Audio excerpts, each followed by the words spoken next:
Nós temos trabalhado esses dias a partir da teologia da missão integral da igreja. Então, nós temos trabalhado a partir de uma corrente de pensamento. A missão integral da igreja é uma corrente de pensamento dentro da tradição reformada. E eu tenho dito que nós somos o que nós pensamos.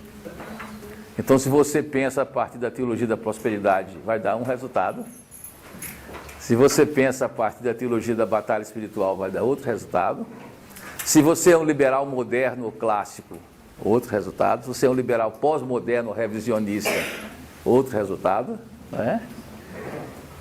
Se você é um fundamentalista, vai dar outro resultado. Então, a nossa corrente de pensamento, a missão integral da igreja, se pretende ser uma corrente de fidelidade à totalidade do ensino bíblico e a um somatório das heranças que nós temos a partir da pré-reforma com Wycliffe, depois os pontos convergentes da reforma, que foram grandes, os movimentos que se desdobraram a partir da reforma, como o puritanismo, o pietismo, o avivalismo e o movimento missionário. Então, o que ficou desse somatório histórico é o que nós chamamos a teologia da missão integral da igreja, que em alguns países eles usam outros nomes. A teologia do evangelho integral, em alguns lugares fala teologia do evangelho com compromisso social, em alguns lugares eles usam evangelicalismo radical. É estranho porque no Brasil é o único país do mundo que a palavra radical é negativo. Esse é nome de extremismo, porque a palavra radical quer dizer sinônimo de autêntico, que a palavra radice quer dizer raiz. Então, como nós somos um povo superficial, e a raiz é algo extremista, né? Então, é o único lugar do mundo que radical é extremado. Aqui, todo canto radical, quando você fala radical evangélico, não quer que eles estejam jogando bomba, é que ele quer ir a fundo. Né? Essa é a questão semântica.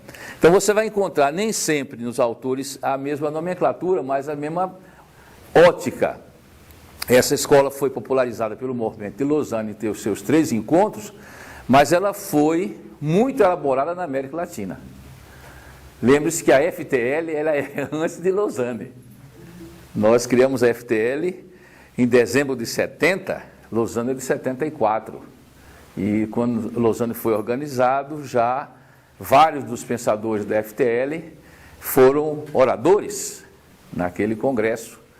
A FTL foi o grande motor, ela teve uma forte influência na América Latina, na ABU, ou nos movimentos correlatos no continente, na visão mundial, especialmente na fase dos encontros da Jornal Transformação, na Vinde, no tempo que ela vinha, né? Depois ela foi, mas então, realmente os congressos da Vinde foram grandes espaços de reflexão da missão integral da igreja, e nós temos conseguido sobreviver diante de todas as ondas de correntes extremadas, de um lado ou de outro, que não deixam de serem exportadas para o Brasil.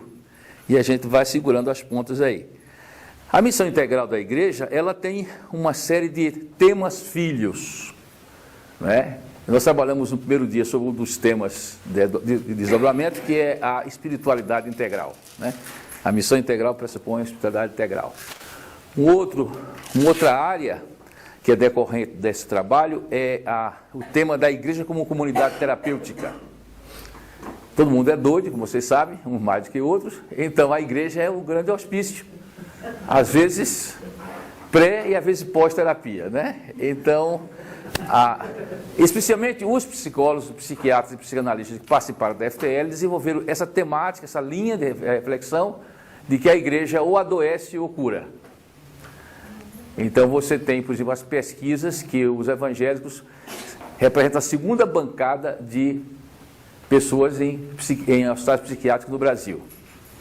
E uma imensa presença nas clínicas psicológicas, superando inclusive os católicos. O primeiro grupo são os afro e depois somos nós. O que é que leva uma igreja a endoidar o povo? Legalismo, repressão sexual. Aí vocês, né? A gente pode fazer um debate, mas por causa disso, e ao contrário, a crença de que a igreja devia ser um espaço de acolhida, de amor, de ministração, de mutualidade, devia ser um espaço de cura. Então a teologia da igreja como comunidade terapêutica, comunidade restauradora das emoções, é uma das linhas de trabalho que nós temos desenvolvido dentro da teologia da missão integrada da igreja. É uma linha bastante interessante. Uma vez, um pastor de São Paulo, que era vice-presidente do CPPC, Corpo de Psicólogos e Psiquiatras Cristãos, ele disse que um professor dele disse: eu gosto muito dos crentes, porque enquanto eles existirem não faltará clientes para mim. E já há outro estudo nos Estados Unidos que diz, por exemplo, que a ausência do confessionário faz com que o crente pague o que o católico tem de graça. Então, o confessionário tem esse papel catártico. E daí, por exemplo, na tradição anglicana, você tem o que a gente chama de estolas cruzadas, que é a confissão sacramental. Você conversa e morre ali.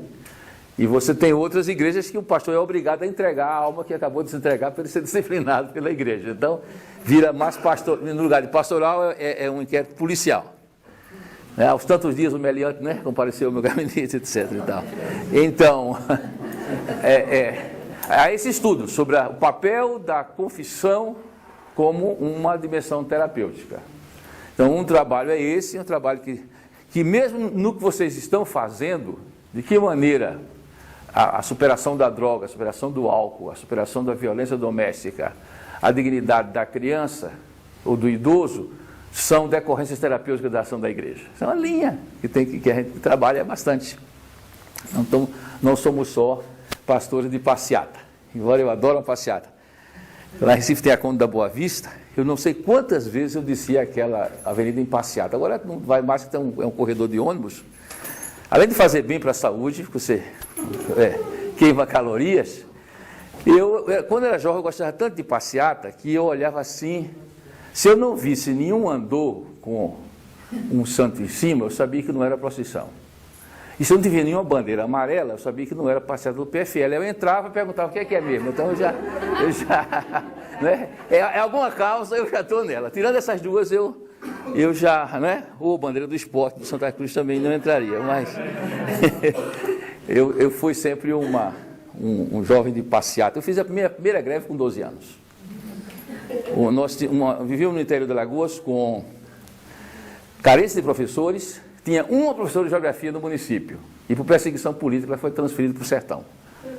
Nós nos mobilizamos no Grêmio, alugamos um vagão da rede ferroviária, panfletamos nas estações, descemos na cidade, fomos à imprensa, acampamos na frente do Palácio do Governo, e o governador nos recebeu.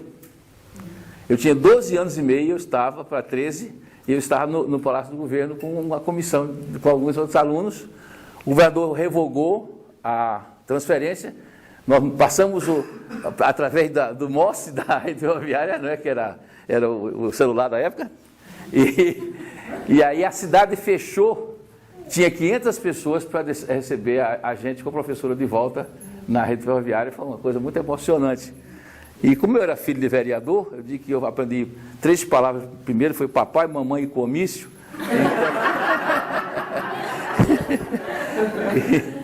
E daí eu ter participado de Grêmio, diretório acadêmico, sindicato, essa coisa toda. E hoje o cargo de bispo me prende, porque eu sou proibido de ser membro de partido, sou proibido de me candidatar, que o bispo deve ser uma pessoa sem nenhum preconceito, enterrar tranquilamente as pessoas de direita, de esquerda, etc. Então uma linha foi essa, da igreja como comunidade terapêutica. Outra linha que a gente vai trabalhar um pouco hoje é a linha do estilo de vida simples com opção cristã. Essa é uma linha muito forte na teologia da missão integral da igreja, que é uma linha de vacina contra shopping. Você consegue passear no shopping e não ser tentado a comprar, você já está bem espiritualmente, Então, a ideia básica do estilo de vida simples, a gente vai trabalhar um pouco sobre isso, tem um documento publicado pela BU, a série Lausanne Viva a Simplicidade, foi o nosso congresso de Rotterdam, Outra linha de trabalho também nossa é sobre o mandato cultural, é uma palavra-chave.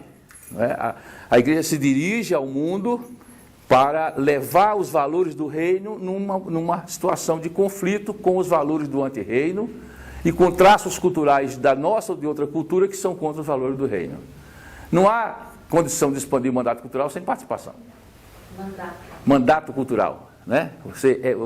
A humanidade recebeu de Deus a tarefa de ser continuadora da criação, e ora ela é mal criada, ora ela é obediente, e a igreja tem como papel ser restauradora desse compromisso do mandato cultural de evangelização da estrutura e das formas de pensar. Nesse sentido, essa é uma área que no momento me ocupa mais o pensar, porque nós estamos tendo um aumento da perseguição religiosa muito grande. Atingimos, talvez na idade contemporânea, o mais alto grau, e a revista Isto É dessa semana traz uma reportagem sobre isso. Nós temos uma forte afirmação das religiões antigas, especialmente o Islã, e nós temos, por outro lado, o secularismo como ideologia do Ocidente, que veio substituir o vácuo deixado pelo marxismo, pelo existencialismo, e o secularismo tem, junto dele, a questão do politicamente correto, do multiculturalismo, da agenda GLTB, e o objetivo deles é nos empurrar para o gueto. É proibido o cristão pensar o pensamento cristão na história, como tal, o mandato cultural desaparece, e você guarda a sua fé para a sua subjetividade, ou para o templo, ou para o lar. E nesse conflito, o que acontece? Que eu estou trabalhando isso aí, olhando para a psicologia social, para a história e para a antropologia. O conflito vai se dar a nível de símbolos. O Sikh está de turbante, a muçulmana está de hijab, o judeu está de kippah, tá certo? E assim, eles estão todos afirmando os seus símbolos e fazendo os seus templos, minaretes cada vez mais altos. Na África, a cidade quase não tem muçulmano, o cara chega na maior colina, faz uma imensa mesquita. Nesse lado, no lado de cá, o secularismo diz: vamos destruir os símbolos cristãos, que eles são ofensivos. E aí você tem agora, não se pode usar mais na história antes de Cristo, depois de Cristo, é antes e depois da Era Comum, né, a nova onda. Você tem condados americanos que é proibido um comerciário desejar Feliz Natal, tem que dizer apenas boas festas, porque é ofensivo. Enquanto tivemos um caso, a Inglaterra hoje é o grande foco do secularismo anticristão. Nós temos um caso da BBC que, trabalhando uma moça de hijab e outro rapaz, o Sikh, havia uma cristã com uma cruz, e ela foi advertida e foi suspensa, porque a cruz é ofensiva, os outros não é ofensivo. E aí, então, qualquer símbolo cristão é ofensivo.